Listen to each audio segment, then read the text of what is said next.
Bir tog'orasiga 50 ming so'm rasxod qilinadigan cho'qiliqman nimaga qimmat sotishadi bilmaysizlarmi qizlarjonlar?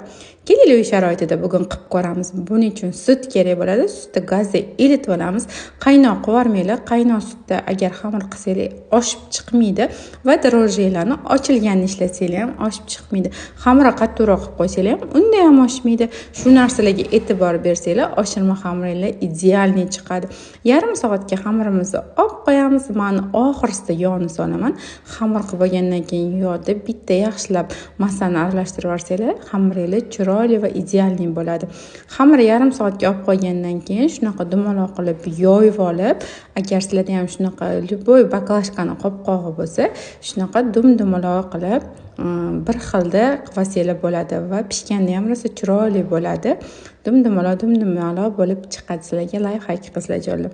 Gazga o'rtacha olovda shunaqa pishira olamiz. Gazimga nimagadir yog'im shunaqa toshib ketdi. Sababini bilsanglar yozib qoldiringlar.